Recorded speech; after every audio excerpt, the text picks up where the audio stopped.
Let's talk about something that might just be on your dinner plate tonight: food adulteration.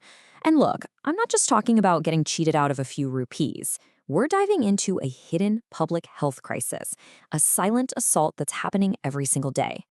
This statement right here, it gets to the absolute heart of the issue: commercialized violence. Just let that sink in for a moment. This isn't just a business cutting a few corners. It's a deliberate act. It's violence, hidden in our food.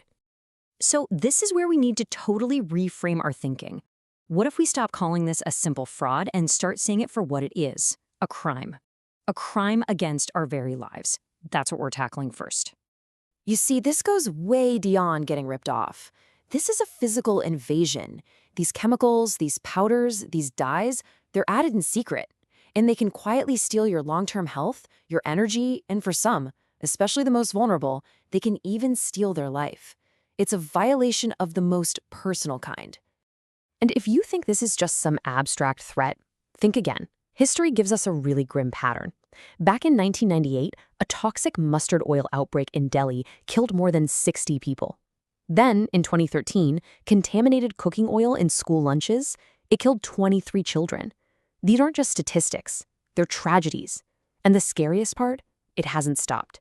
It's still happening right now in things we use every day. So how exactly are they pulling this off? Okay, let's peel back the label and look at the actual chemistry of this deception, because what's being hidden in our food is pretty shocking. Just take a look at this list. This isn't exotic stuff. It's what's in our kitchens right now. Milk, which we give to our kids, could be bulked up with urea and detergent. That bright, healthy-looking turmeric, it could get its color from lead chromate, a known neurotoxin. And the vibrant red of your chili powder might just be brick dust or a dye that's linked to cancer. That is the genius of the deception, making food look more appealing while secretly making it poisonous. And the price we pay for this, well, it's measured in our health. Right away, you might feel sick, get stomach pains, or have a toxic reaction. But it's the slow, silent damage that's really terrifying. We are talking about kidney or liver failure down the road, a greater risk of cancer, even neurological damage in kids. It is quite literally a slow poison. And this quote, this just says it all, doesn't it? Why should we have to do a science experiment in our kitchen just to make sure our dinner is safe? Isn't making sure our food isn't poison a basic, fundamental job of any government? Which, of course, leads to the big question. If this is so dangerous and so common, why on earth does it keep happening?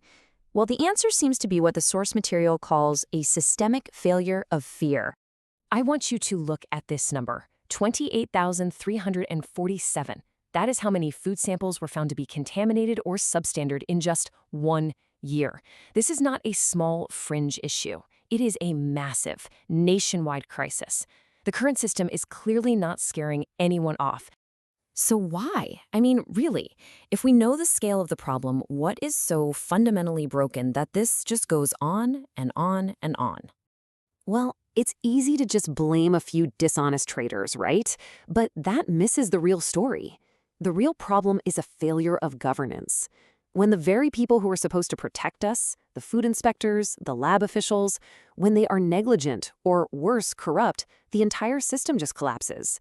The chain of trust is broken. And here's the crazy part. On paper, the laws are tough. We're talking life imprisonment for causing a death. But in the real world, the chance of actually getting inspected, prosecuted, and seriously punished is so incredibly low that the law has no bite. For these guys, the fines are just a predictable, manageable cost of doing business. So what do we do? Is this just a hopeless situation? The source we're looking at proposes a radical, two-pronged attack. And the first part starts at the top. It's time to police the police. The idea is called the police of police architecture, or POP. And it's a brilliantly simple concept. Create an independent authority whose one and only job is to investigate the system itself. They'd go after the inspectors, the lab officials, anyone in a position of power who helps cover up these crimes. And this wouldn't be some toothless committee. We're talking about an authority with real power. Imagine them running sting operations on corrupt inspectors, reopening cases that were mysteriously dropped, auditing the labs, even investigating where officials are getting their money from. The goal is to make the enablers of the crime just as scared of the law as the criminals themselves. But a top-down fix is only half the battle. The second part of the solution puts the power back where it belongs, with the people on the front lines. With us, we become the first wall of defense. And in this model, the most powerful tool for food safety isn't in some government lab. It's in your pocket. Your smartphone, when connected to the right system, can help create a monitoring network that's bigger and faster than any government agency could ever build. So here's how it could work. It's not just another complaint hotline. You document the evidence, a photo, the packaging, you submit it through a secure, anonymous portal. And here's the key. Your report legally triggers an official investigation. It forces a response. And you get to track the whole thing on a public dashboard. Now, one part of this is absolutely non-negotiable. It has to be anonymous. People will only come forward if they know they're safe from retaliation. The system must be designed from the ground up to protect the evidence while completely shielding the identity of the person who sent it. When you boil it all down, it really comes back to this fundamental idea. This is about the kind of society we want. A civilized society simply cannot allow its people to be poisoned, slowly but surely, every time they sit down for a meal. It's a moral failure. Which leaves us with a pretty powerful thought, doesn't it? If you combine a system that holds the enforcers accountable with a system that empowers regular citizens to safely report what they see, could the phone in your hand actually become our best weapon for food safety? The answer to that could change everything.